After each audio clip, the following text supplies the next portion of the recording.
Hey guys, I wanted to come on here and give you a web recommendation on somebody that recently made a return. It's kind of on a hiatus again, maybe going in and out on DeviantArt, that is, and that is TalGreyWolf.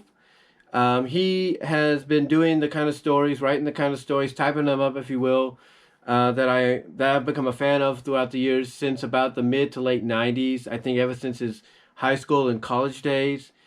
And the stories that he does are really, really good because you don't just get characters having fun with abilities and powers that allow them to shapeshift into whatever they want to be or whoever they want to be, but it also takes time to focus on the story itself, on the plot and the characters themselves and what they go through. And the way I was introduced to him several years ago was through a recommendation. I don't know if it was through Grape Hythenia or somebody else over at DeviantArt, but they recommended me to him because he was doing a spin-off series of one of the story series she was doing called The Ultimate Potion Vacation.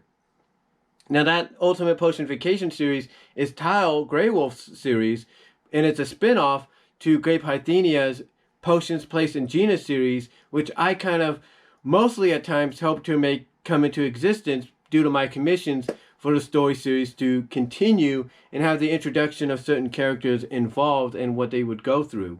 And one of the characters that was introduced in it was called Caroline, and that's a character that TalGreyWolf takes, puts her, I should say, into the Ultimate Potion Vacation series, introduces us to an inevitable love interest, boyfriend, if you will, in a character named Ryan, and the rest is history. And the reason he chose Caroline is basically, I think, in doing some of my commissions that I gave Grape Hythenia, I would suggest that Caroline becomes obsessed with it. Like, she becomes obsessed with the potion's ability to shapeshift her and anybody else into whatever they want to be, or give them the ability to walk towards a wall and get absorbed of it, or absorbed by it and spread throughout and basically become the wall or become the house or whatever. So, she becomes obsessed with it. So what TalGreyWolf does in his spin-off series of Ultimate Potion Vacation is he makes it to where not only does she share this potion ability with Ryan, but through the intimate shenanigans afterwards, where they're both having the abilities to become whatever they want, whatever. Basically, the potion becomes a permanent part of their DNA. It kind of restructures their DNA and becomes a permanent part of them.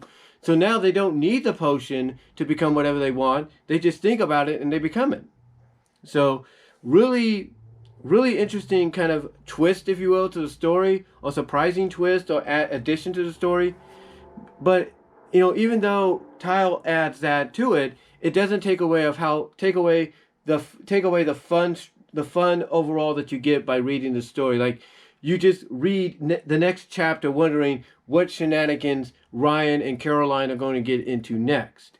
Now, the one thing Tal does do towards the end, though, is he does add some origins and backgrounds to some of the characters. Mostly to Lance Wintergreen, who's the creator of the potion, his wife Barbara Wintergreen, as well as Ryan's co-worker and friend Tyler, because we find out that these characters, along with Tyler's fiancée Felicia, all are shapeshifters themselves, but not through potions, but through natural magical abilities that they've had for over, several centuries, for about 500 years or so. And basically, there's a part in the series, it's an interlude, if you will, that Tal creates where you have the character Tyler confront members of the High Council and basically tells them, hey, look, this is what's going on. You got a problem with it, deal with me or whatever, or something like that. Basically, he uses an interlude part, not an official chapter, but an interlude part to kind of address the situation and move on from there. But overall, the spin-off series to Potions, Place, and Gina series that Grape Hythenia did is actually really good. And like I said, it makes you wonder exactly with each chapter, each part, what shenanigans the characters are going to get into next. Now, those are not just the only stories he's done. He also uses, I should say, his DeviantArt page to redistribute some older shape-shifting transformation stories he's done before. Like he did Bottle of Dreams. Ames, that was something he did in the past. He also created a series called Touch of Ages or Touch of Reflections or something like that. And then recently, like I said, he made his return to DeviantArt because I don't know if he was laid off or furloughed by his job because of the pandemic. But he recently re-uploaded or redistributed a series he did back in the early 2000s, late 90s, mid 2000s, whatever, called Lessons of Life and Love, which is also a shapeshifter story. But the plot of it is very eerily similar, not identical, but similar to what's going on right now, because the plot is basically the water supply gets contaminated by some kind of chemical that when people drink it, they gain the ability to shapeshift into whatever they want to shapeshift into. You know, they have the ability to do that, and it becomes a permanent part of them, as far as I know.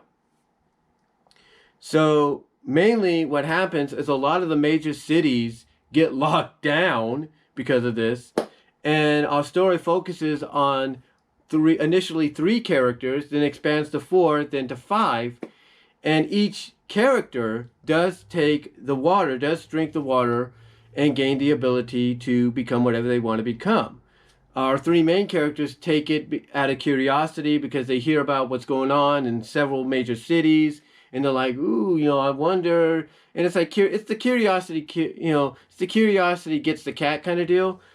And they embrace, so they basically all agree to take the water. And when they take the water, they go through the transformation and they embrace it. They embrace the ability to become whatever they want to become. They meet up with somebody else that's trying to get out of one of the cities so they can live peacefully even with these abilities. And then we meet a friend of theirs that they meet online that takes the water, that drinks the water as well and gains those same abilities. And basically the rest is history. And you just got to check the story out yourself to see what happens. Or the story series out yourself to see what happens. But overall, it's a good story. And it's a great example of you can have certain chapters of the story in the middle or towards the end, if not both, focus on the fun and the intimacy, if you will, that the characters are having by using the abilities they've been granted.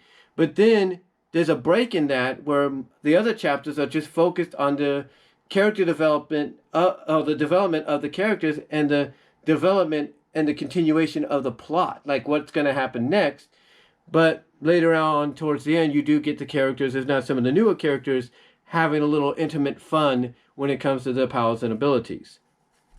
But again, it's a good example of how a story should be structured at times, especially maybe if it's a story that, let's say, a Netflix company or an HBO Max or whoever could look into as a potential animated or live action series. Just saying.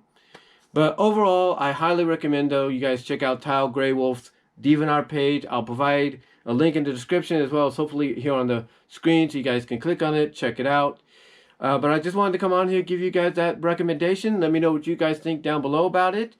And I will talk to y'all later. So until next time, God bless, take care, stay safe. I am out.